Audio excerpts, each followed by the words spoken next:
우리가 드리는 예배가 말씀을 듣는 것이 전부는 아닙니다. 그러나 가장 중요한 것이 말씀을 잘 듣는 것입니다. 그렇기 때문에 내가 말씀을 잘 들을 수 없는 어떤 환경을 가지고 있다면, 구체적인 피로나 또 어떤 근심, 걱정 이런 것들이 있다면 지금 주님의 은혜로 여러분에서 그런 모든 것들이 제거되어지고 말씀을 잘 듣는 여러분 되시기를 주님의 이름으로 축원합니다. 성경은 우리 그리스도인들을 두고 새로운 피조물이라고 말합니다. 이건 대단한 선언입니다.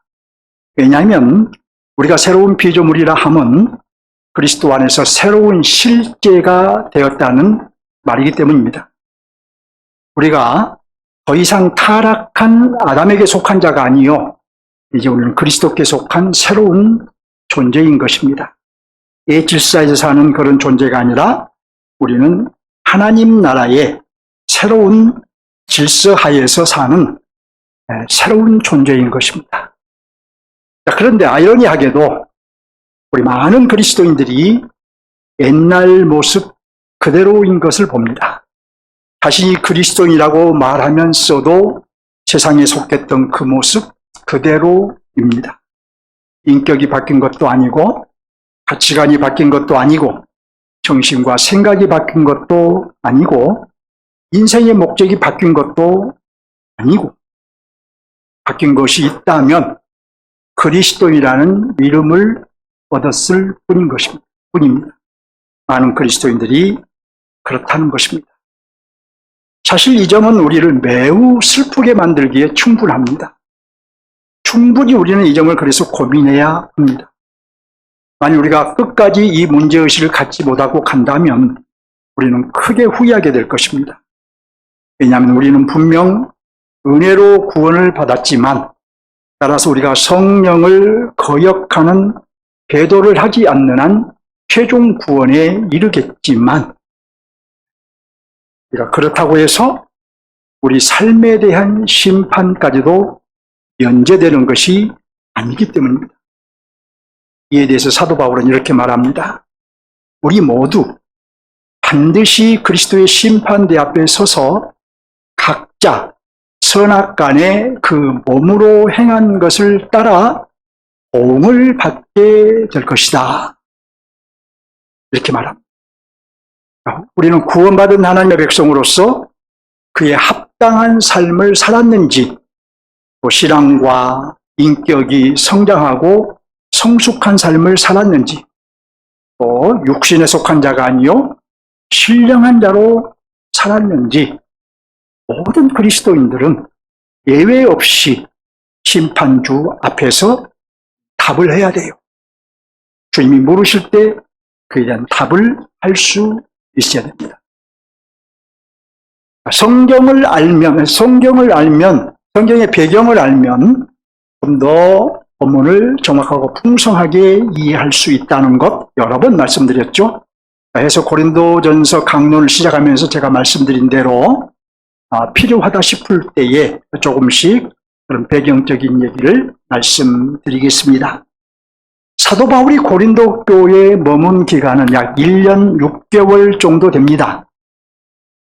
이 1년 6개월이라는 시간이 아주 짧은 기간은 아니지만, 이제 막 예수님을 믿기 시작한 고린도의 초신자들을 장성한 신자로 양육하는 데는 충분한 시간이 되지 못했습니다. 그래서 사도는 고린도에 있는 동안에, 머무는 동안에 젖으로만 먹였을 뿐 밥으로는 먹이지를 못했습니다.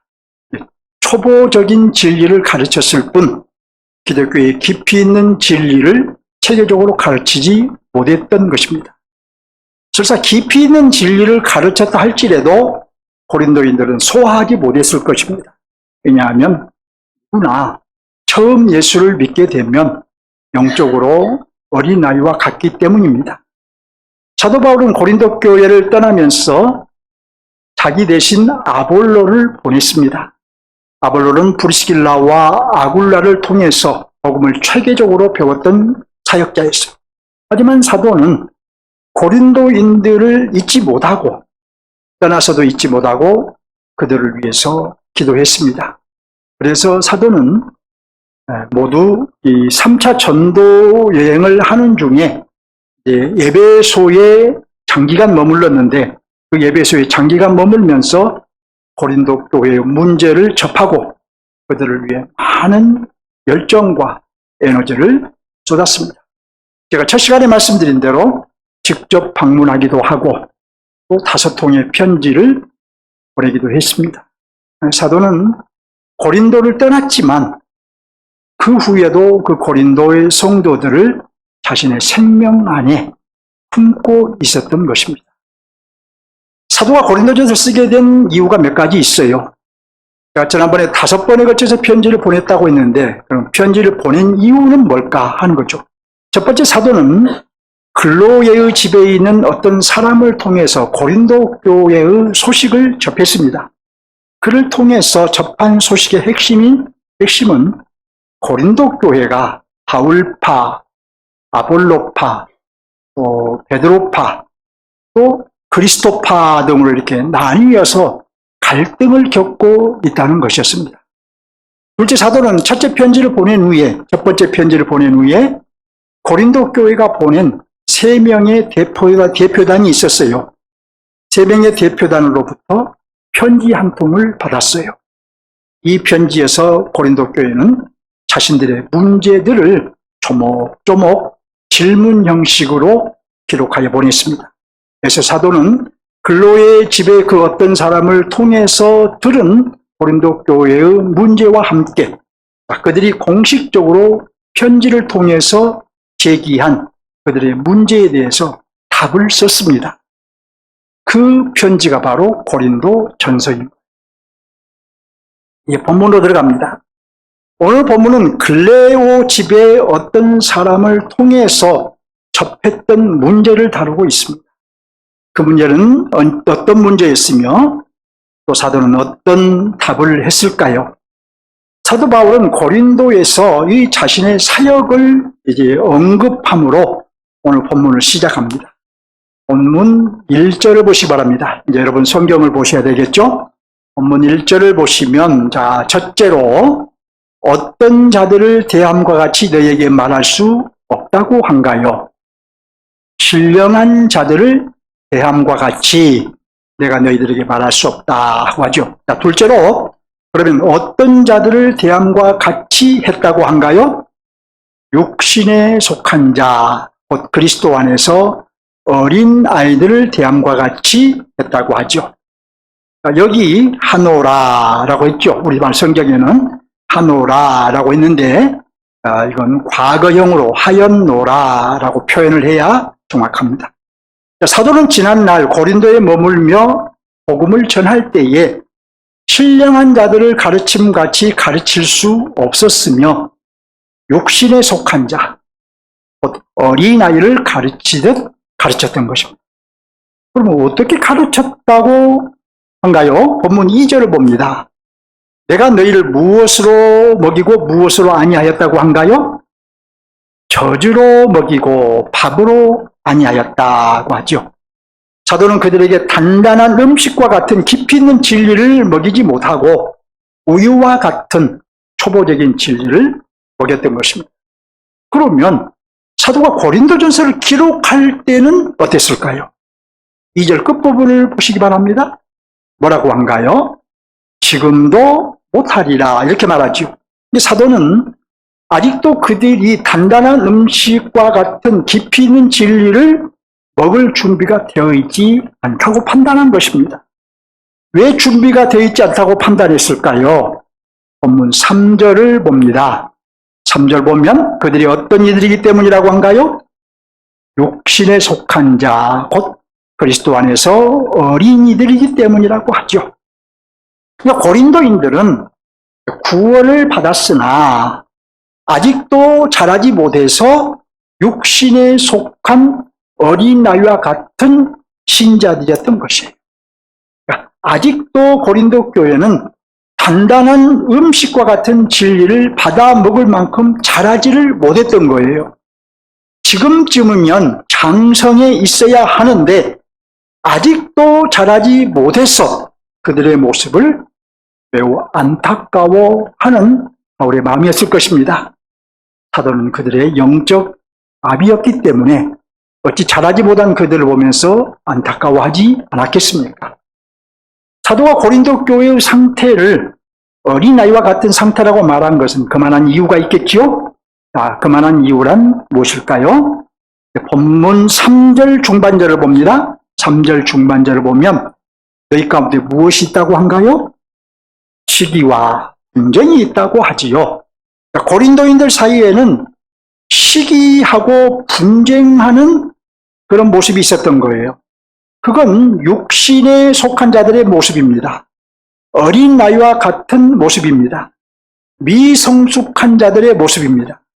그러면 여러분, 왜 시기와 분쟁이 있었을까요? 3절 하반절을 볼까요? 어찌하여 육신에 속하여, 그 다음 뭐라고 합니까?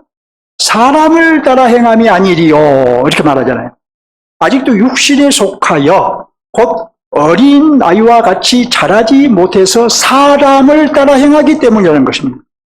진리와 성령을 따라 행하지 않고 사람을 따라 행하다 보니 그들은 하나가 되지 못하고 시기하고 분쟁을 일으킨 것입니다.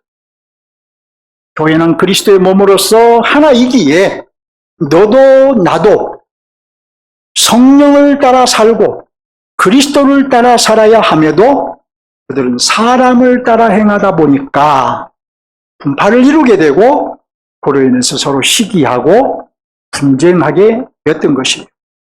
여러분, 구체적으로 어떤 문제인가 볼까요? 4절을 보시기 바랍니다.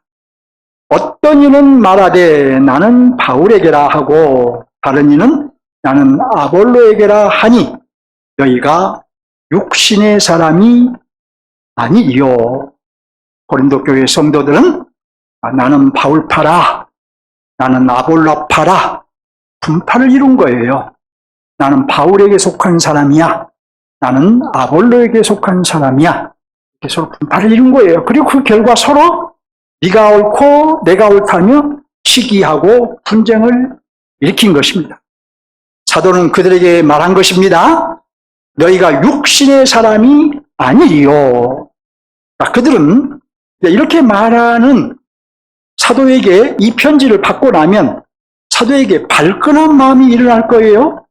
너희는 육신에 속한 사람이다. 너희는 어린아이와 같은 사람이다. 라고 편지에서 그들이 글을 읽고 편지를 읽고 속으로 발끈함이 일어나겠죠. 자, 사도는 그래서 5절에서 이렇게 말합니다. 5절 보세요. 그런즉 아볼로는 무엇이며 바울은 무엇이냐? 이 질문은 사도가 그들의 예상된 질문을 한 거예요. 이어서 이제 이렇게 대답을 해요. 그들은 주께서 각각 주신 대로 너희로 하여금 믿게 한 사역자들이니라. 봅시다. 그러니까 무슨 얘기냐면 사도가 바울파, 아볼로파하며 분파를 이룬 자들에게 육신에 속한 자라고 하는 것에 대해서 그들이 이 편지를 읽고 고린도인들은 반문할 거예요. 마음에 발끈함도 있으면서 반문할 거예요. 그렇다면 우리에게 바울과 아볼로는 어떤 존재인가요? 이렇게 묻겠죠. 사도는 이런 반문을 예상하고 그들은 너희로 하여금 믿게 한 사역자들일 뿐이다. 이렇게 대답한 것입니다. 결국 그들이 추정하는 바울과 아볼로가 한 일은 무엇이란 말인가요? 6절 봅니다. 6절 보면 나는 심었고 아볼로는 물을 주었으되 이렇게 말하죠. 또 이어서 뭐라고 합니까? 오직 하나님께서 자라게 하셨나니 라고 하죠. 그러니까 그들이 추정하는 바울이나 아볼로는 씨앗을 심고 또 물을 주었을 뿐이고 자라게 하시는 분은 하나님이실 것입니다.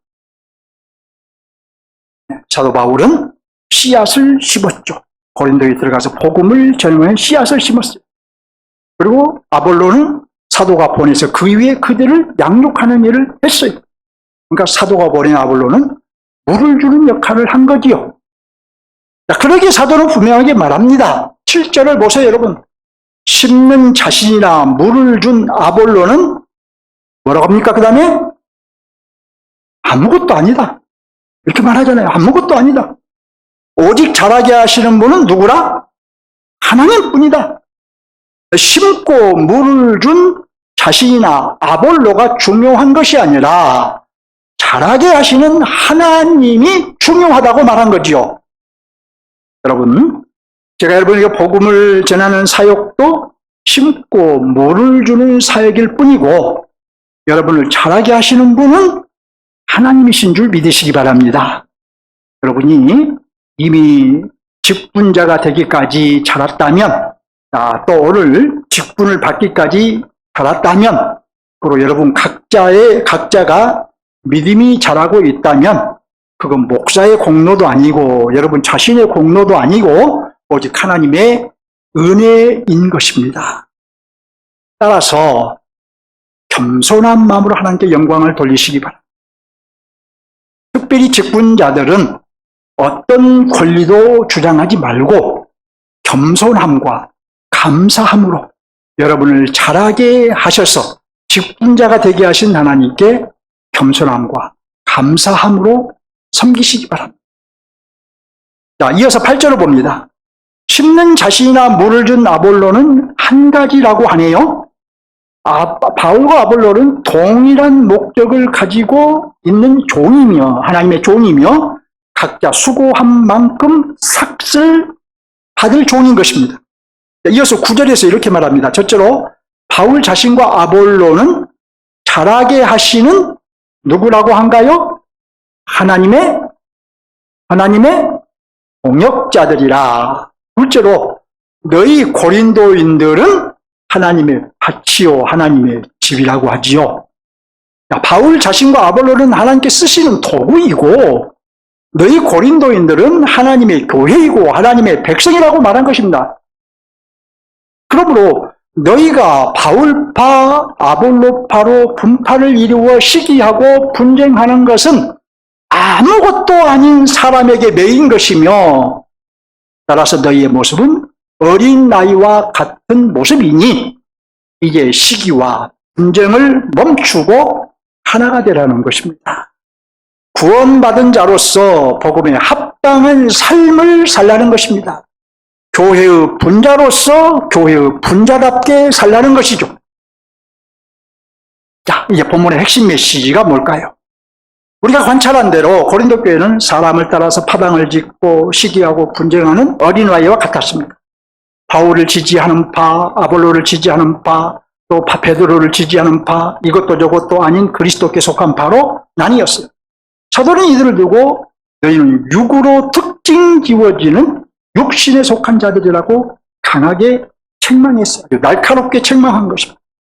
지금쯤은 장성해서 그런 육신적인 상태에서 벗어나 신령한 자들이 되어 있어야 하는데 아직도 육신에 속한 자란 말이냐? 라고 책망한 거예요. 강도 높게 날카롭게 책망한 것입니다. 그런데 여러분 1절을 보세요. 1절 보면은 사도는 형제들아라고 부르면서 책망한 겁니다. 형제들아라고 불러놓고 강하게 책망한 거예요. 그러니까 아비가 자식을 책망하듯 아비의 심정으로 책망했다는 의미입니다. 그렇지만 여러분 아비의 심정으로 책망했지만 누가 혹시 시험에 빠질까 걱정하지 않고 누가 혹시 이 편지를 보고 삐질까 걱정하지 않고 그들의 육신에 속한 상태를 아주 직설적으로 날카롭게 책망했던 것입니다. 고린도인들을 자신의 생명 안에 품고 있었기 때문에 가능한 책망이 아닌가 싶어요. 그럼 왜 사도는 직설적으로 날카롭게 책망했을까요? 아비의 심정이기 때문에. 아비의 심정이 아니라면 지적할 필요도 없고 책망할 필요도 없고 너 혼자 잘해봐라. 너네들끼리 잘해봐라. 하고 말겠죠. 그러나 아비의 심정이다 보니까 책망할 수밖에 없는 거예요. 너무 사랑했기 때문이에요. 그들의 모습이 너무 안타까웠기 때문이에요. 너무 실망을 주는 모습이었기 때문이에요. 그런데 무엇보다도 더 이상 그런 상태로 있으면 안 되기 때문입니다. 육신에 속한 신자에서 신령한 신자로 옮겨가지 않으면 위험하기 때문이에요. 그런 모습은 구원받지 못한 세상에 속한 자들의 모습이기 때문이에요. 그들 안에 복음과 복음의 능력이 없기 때문이에요. 저도 오늘 동일한 이유로, 동일한 마음으로 여러분에게 직설적으로 그리고 날카롭게 전할 것입니다. 네, 날카롭게 전할 거예요. 자, 결국 사도가 말하고자 한 바는 무엇이냐? 거듭난 그리스도인은 신령한 그리스도인으로 자라가야 한다는 것입니다. 반드시 신령한 그리스도인으로 자라서 복음을 따라 살고 십자가의 능력으로 살라는 것이 여기 오늘 본문의 핵심 메시지라고 할 수 있어요. 그러면 오늘 본문을 적용해 보겠습니다. 첫째, 본문의 핵심 메시지를 적용합니다. 본문의 핵심 메시지는 거듭난 그리스도인은 신령한 그리스도인으로 자라가야 한다는 것이죠. 반드시 신령한 그리스도인으로 자라서 복음을 따라 살고 복음의 능력으로 살아야 한다는 것이죠. 모름지기 그리스도인은 자라야 하는 것입니다. 성령에 의해 그리스도인으로 태어난 후에는 반드시 자라야 하는 것이에요. 구원으로 끝난 것이 아니라 구원 그 이후에는 반드시 성장해야 하는 거예요. 자라서 복음을 따라 살아야 하고 십자가의 능력으로 살아야 합니다. 육신에 속한 상태에서 벗어나 신령한 상태로 옮겨가야 돼요. 고린도인들처럼 처음 상태 그대로 있으면 신자라고 해도 거듭났다고 해도 하나님도 제대로 모르고 그리스도도 제대로 이해하지 못하고 구원도 뭔지 잘 모르고 성령도 모르는 그 세상 사람과 다름없는 사람이에요. 왜 자라야 할까요?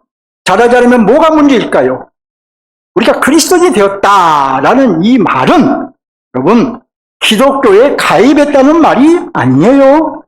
내가 기독교라는 종교를 선택했다는 말이 아니에요. 새 생명으로 다시 태어났다는 의미인 것입니다. 새 생명으로. 이 새 생명은 하나님이 주신 생명, 하나님 신적인 생명인 거예요.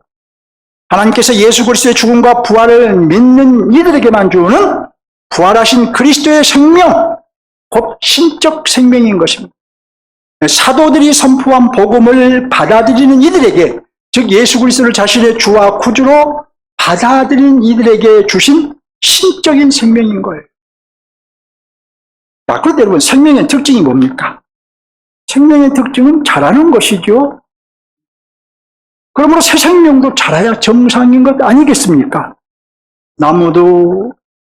나무의 생명도 자라야 정상이고, 강아지의 생명도 자라야 정상이고. 자, 그런데 여러분, 하물며 하나님이 주신 신적인 생명인 새 생명이 자라지 않는다면 그보다 더 심각한 문제가 있을까요? 물론 반드시 자라야 합니다. 자라야 하나님의 통치 안에 거할 수 있습니다. 자라야 중생자의 삶을 살 수 있습니다. 자라야 그리스도인으로 살 수 있어요. 자라야 복음을 따라 살 수 있어요. 자라야 십자가의 능력으로 살 수 있어요. 자라야 세상을 이기고 자신의 옛자를 이길 수 있습니다. 자라야 영광스러운 부활을 사모할 수 있고 완성될 하나님의 나라고 새 땅을 소망하게 됩니다. 자라지 못하면 아래 세상밖에 보이질 않아요. 이 아래 세상밖에 보이질 않습니다. 위 세상을 바라보지 못해요. 자라야 성령의 지배를 받는 신령한 상태에 이르게 됩니다. 자라지 못하면 사단의 영향을 받는 어린아이와 같은 상태로 남아있게 돼요. 자라야 하나님의 나라에도 가담하는 의민 인생을 살 수 있는 것입니다. 자라야 될 이유는 수도 없이 많아요. 반드시 자라야 돼요. 예를 한번 들어볼까요, 여러분? 지구촌에는 4년마다 올림픽이 열리지요. 올림픽. 월드컵도 열리고. 올림픽을 한번 예로 들어 봅시다. 이 올림픽에는 세계 각국에서 수많은 선수들이 참여합니다. 그러나 그 모든 선수들이 다 목에 메달을 매는 것이 아니에요. 거는 것이 아니에요. 그만한 실력을 갖춘 자로 성장한 선수만 메달을 매는 영광을 누리게 됩니다. 자, 우리 그리스도인들도 그저 그런 그리스도인이 아니라 주님께 인정받는 그리스도인으로 자라야 하나님의 백성으로서 큰 영광을 누리게 됩니다. 마지막 날 주님께 더 크게 칭찬받고 인정받기 위해서는 자라야 돼요. 우리가 예수 믿음으로 다 구원에 이르지만 우리가 받는 칭찬도 다 동일할 것이라고 생각하지 마세요. 우리는 날마다 자라야 합니다. 다 자란 사람은 아무도 없어요, 여러분. 목사도 날마다 자라야 되고 여러분도 한 사람 한 사람도 날마다 자라야 합니다. 자라지 못하면 육신에 속한 자, 곧 어린아이와 같은 상태를 벗어나지를 못해요. 왜 우리가 어린아이 같은 모습, 육신에 속한 자의 모습이 우리에게서 보이느냐? 자라지 못했기 때문이에요. 자라지 못하면 언제 어떤 문제를 일으킬지도 몰라요. 언제 주님의 교회를 해롭게 할지도 모르고, 언제 지체들을 시험에 들게 할지도 모르고, 가정에서도 교회에서도 언제 트러블 메이커가 될지 모르고, 언제 고린도 교회 성도들처럼 시기하고 분쟁하고 싸울지 몰라요. 자라지 않으면. 자라야 우리의 말에도 절제가 있고, 자라야 세상에서 빛과 소금의 역할도 할 수 있고, 자라야 교회에서 지체를 대하는 태도도 온유함이 있고, 목사도 자라야 성도들을 바울처럼 마음에 품을 수 있습니다. 성도도 자라야 목사를 인격적으로 존중하게 됩니다. 자라야 가능해요. 여러분, 다른 사람 보지 말고, 지금 이렇게 제가 말씀드리니까 다른 사람 보지 말고 여러분 자신을 보세요. 누구는 어쨌다. 누구를 누구 아니에요. 여러분에게 하신 말, 하나님이 여러분에게 하신 말씀이에요. 여러분은 어디까지 자랐나요? 아직도 육신에 속한 성도인가요? 네. 여러분의 언행을 돌아보십시오. 빛과 소금의 역할을 하고 있는지 돌아보십시오. 지체들을 대하고 목사를 대하는 태도를 돌아보십시오. 저는 제 자신이 이런 면에서 안타까울 때가 종종 있습니다. 이 설교를 준비하는 동안에도 많은 찔림을 받았습니다. 여러분은 어떻습니까? 오늘 저와 여러분은 지금 아주 중대한 과제를 받았습니다. 첫째, 나는 어떤 면에서 아직도 어린 나이와 같은 모습이 있는지 곰곰이 여러분 자신을 돌아보면서 찾아야 돼요. 나는 어떤 면이 어린아이와 같은 모습인가? 찾아야 돼요. 지금 주님 우리에게 이 과제를 주셨어요. 우리는 아직 다 자라지 않아서 아직도 어린아이 같은 모습이 있기 때문에 반드시 있어요. 자, 둘째, 그 찾은 것을 이제 이렇게 하세요. 그 찾은 것을 찾았다 하고 넘어가지 마시고 메모를 해두세요. 지금 메모하고 집에 가서 찾아서 메모하고 메모를 해서 그것을 기억하고 그것을 하나하나 극복해 가셔야 해요. 설교를 듣고 느끼고 끝나는 것이 아니라 오늘 말씀이 우리에게 요청한 삶을 살아내기 위해서 우리가 그렇게 해야 됩니다. 자, 우리의 어린아이 같은 모습을 어떻게 해두라고요? 어떻게 해둬요? 메모해두라고요. 메모해서 붙여놓고 나는 이런 못된 점이 있어 라고 늘 생각하고 그걸 극복해야 돼요. 여러분, 안방에도 메모해두고 부엌에도 메모해두고 나가는 현관에도 메모해두고 늘 그것을 보세요. 나는 이것밖에 안 돼 라고 생각하면서 쫓아가세요. 이게 우리에게 준 과제를 풀어가는 일이에요. 과정이에요. 잘하기 위해서 우리가 집중적으로 대처할 필요가 있습니다. 셋째, 이 훈련을 지속적으로 하세요. 은혜를 구하면서 완전히 극복할 때까지 반복할 필요가 있다는 것입니다. 그래서 우리는 내 문제를 발견하고 내 육신적인 모습을 발견하고 찾아서 기록해두고 그것을 날마다 생각하며 극복해 가자는 거예요. 저도 오늘 돌아가면 그렇게 할 겁니다. 여러분도 꼭 그렇게 하시기 바랍니다. 우리 모두 이 과제를 풀어내야 해요. 그래야 잘합니다. 잘하지 않으면 여전히 사도 바울 우리를 보면서 아직도 육신적인 상태에 머물러 있느냐? 라고 책망하지 않겠어요? 성령께서 그렇게 책망하지 않겠어요? 잘해야 됩니다. 둘째, 하나님 나라 관점에서 적용하겠습니다.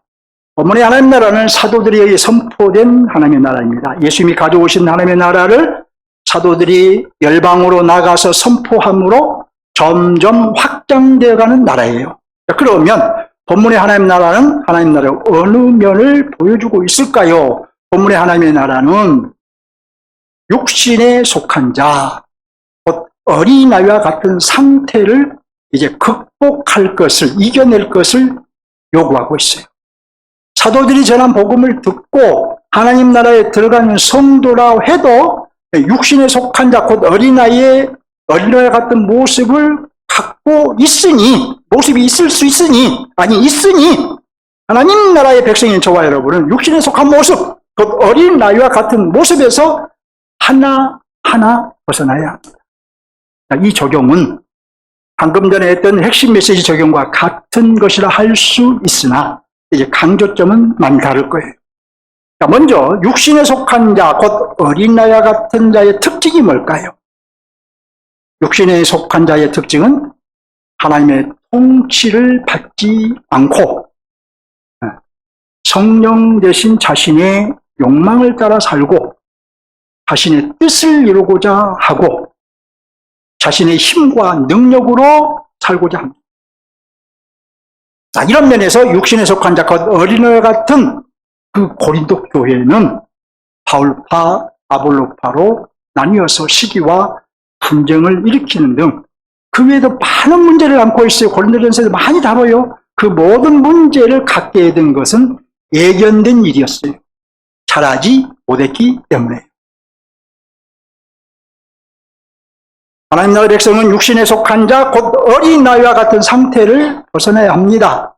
고린도 교회는 바울파, 아볼로파 하며 사람을 따르는 미성숙한 상태에서 벗어나야 했어요. 어린아이의 수준을 벗어나지 못하고 사람을 따르며 파당을 짓고 서로 시기하고 분쟁하는 데서 그런 모습에서 벗어나야 했어요. 마찬가지로 우리도 미성숙한 상태에서 벗어나야 합니다. 왜냐하면 우리가 벗어나지 못하면 필연적으로 육신에 속한 짓을 하게 될 것이고 육신에 속한 짓들은 구원받지 못한 자연인들, 세상 사람들이 하는 짓들이기 때문이에요. 로마서 1장 29절을 참고하시고 결국 고린도 교회는 신부는 그리스도이면서 하는 짓은 구원받지 못한 세상 사람들의 짓을 했던 거예요. 거룩한 신분에 맞지 않았다는 살지 못했다는 거예요. 자, 그것이 고린도 교인들의 현주소였어요. 그렇다면 저와 여러분의 현주소는 어디인가요? 우리는 과연 신령한 그리스도인가요? 아니면 육신에 속한 그리스도인가요? 우리는 장성한 그리스도인가요? 아니면 어린아이와 같은 그리스도인가요? 그리스도인들 중에 세상 사람들과 다를 바 없는 육신에 속한 자, 곧 어린아이와 같은 사람들이 많이 있습니다. 저에게도 그런 모습이 있을 수 있고 여러분에게도 그런 모습이 있을 수 있습니다. 오늘 인정해야 돼요. 자, 무엇을 보면 알 수 있을까요? 육신에 속한 자, 곧 어린아이와 같은 신자에게는 주님의 통치가 나타나질 않아요. 주님의 통치를 받아서 변화된 신앙과 인격이 나타나야 되는데 수준 낮은 신앙과 옛사람의 인격이 수시로 나타납니다. 주님을 따르지 않고 사람을 따릅니다. 시기하고 분쟁하는 것을 대수롭지 않게 생각합니다. 교회를 해롭게 하는 언행을 아무렇지도 않게 생각합니다. 지체에게 상처 주는 말도 곧잘 합니다. 옛사람의 성품을 다스리지 못합니다. 시기하는 마음, 미워하는 마음, 분쟁하는 마음, 팔을 나누는 마음, 경쟁하는 마음, 교만한 마음, 질서를 무시하는 마음, 지체에게 상처를 주는 언행, 여러분, 이 모든 것들은 육신에 속한 자, 곧 어린 아이와 같은 부끄러운 모습입니다. 저에게도 부끄러운 모습이 있을 수 있고 여러분에게도 그런 부끄러운 모습이 있을 것입니다. 우리는 다 잘하지 않았기 때문에 반드시 있습니다. 그러니까 우리는 그런 모습을 찾아서 하나하나 벗겨내야 돼요. 이 육신에 속한 모습을 하나하나 벗겨내는 것이 잘하는 것이고, 또 반대로 말씀 안에서 잘하면 우리가 육신에 속한 부끄러운 모습을 하나하나 벗겨낼 수 있습니다. 결론적으로 그래서 이렇게 하시기를 권면드립니다. 첫째로 진심으로 은혜를 구하십시오. 은혜를 구하려면 먼저 은혜의 필요성을 인식해야 되겠죠. 여러분이 은혜의 필요성을 인식하지 않으면 은혜를 구하지 않습니다. 내 문제가 이것이다라고 보아도 은혜의 필요성을 구해야 돼요. 그러니까 은혜 없이는 성장할 수 없다는 것을 인정해야 돼요. 곧 육신에 속한 자의 모습에서 벗어날 수 없다는 것을, 스스로는 벗어날 수 없다는 것을 인정하고 은혜를 구하라는 말입니다. 자신의 상태를 인정하고 은혜를 구하는 것이 출발점이에요. 자, 둘째, 바른 말씀을 먹으십시오. 하나님은 말씀을 통해서 은혜를 주십니다. 성령께서 말씀을 사용하여 우리에게 은혜를 주시는 거예요. 하나님, 내가 은혜를 구합니다. 예, 기도하는 것도 은혜를 받는 것이지만 말씀을 통해서 은혜를 받아야 돼요. 자, 그러니 적과 같은 말씀만 좋아하지 말고 이제 단단한 밥과 같은 말씀도 좋아해야 되겠죠? 사모해야 되겠죠? 기독교 진리를 깊이 있게 체계적으로 배울 기회가 있으면 배워야 되겠죠? 앞으로 기회가 되면 그걸 배우시고, 지금 당장은 여러분들이 강론을 통해서 좀 충분히 이해하고 배우십시오. 물론 묵상도 진지하게 하십시오. 그리하여 진리를 깨닫고 복음의 정신을 갖추고 십자가의 능력을 입기 바랍니다. 셋째, 말씀을 적용할 때에 신앙과 인격에 초점을 맞추십시오. 우리가 자라기 위해서는, 또는 육신에 속한 자의 모습에서 벗어나기 위해서는 신앙과 인격이 성숙해야 가능합니다. 그렇지 못하면 이름만 목사요, 장로요, 성도이지 언행은 세상 사람과 크게 다를 바가 없습니다. 예수님 당시의 서기관과 바리새인들처럼 외식하는 자가 되고 맙니다. 그러니 신앙과 인격에 초점을 맞추어서 여러분 말씀을 묵상할 때도 그렇게 하세요. 넷째, 쉬지 말고 기도하십시오. 말씀이 은혜의 방도인 것처럼 기도도 은혜의 방도인 것입니다. 우리가 기도할 때에 하나님의 은혜가 임하는 것이에요. 뭔가 필요할 때만, 나에게 육적인 필요할 때만 기도하지 말고 항상 기도로서 주님과 교통하십시오. 우리는 말씀을 통해서 하나님을 알아가는 것이고, 기도를 통해서 내가 알게 된 하나님과 친밀한 교제를 해가는 거예요. 자신의 신앙과 인격을 놓고 치열하게 싸우는 기도를 하십시오.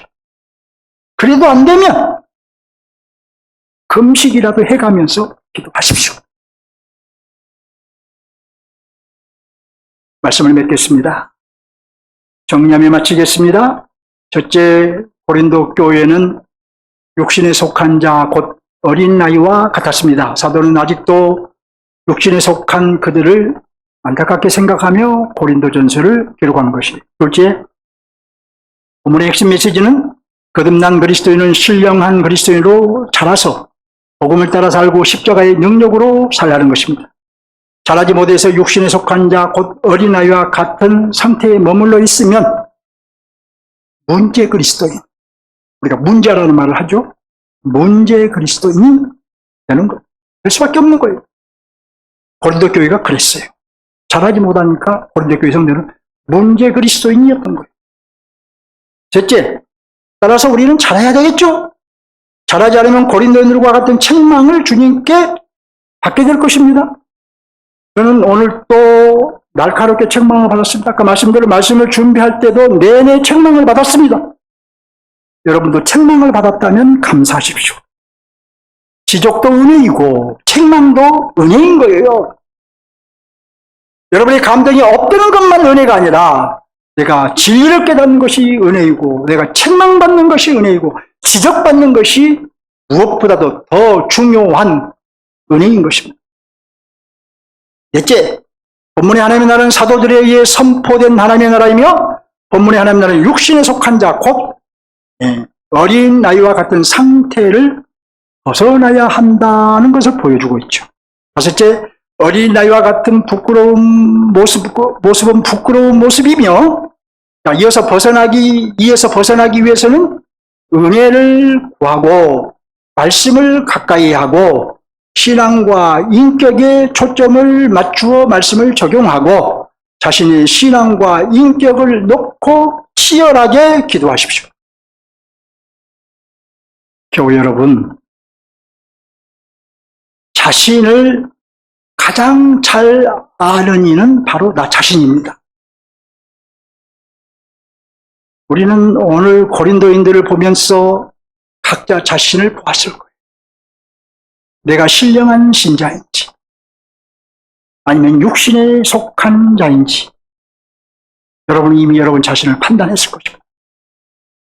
아마 성령께서 육신에 속한 자, 곧 어린 아이와 같은 모습을 보게 하셨을 것입니다. 지적도 하시고 책망도 하시고 용기도 주셨을 것입니다. 저는 저의 모습 또는 상태를 직시하고 은혜를 구하려고 합니다. 그래서 아직도 육신에 속한 자인가? 라는 지적을 듣지 않으려고 합니다. 여러분에게도 동일한 은혜가 있기를 주 예수의 이름으로 축원합니다. 주님을 향해 한 걸음 더 나갑시다.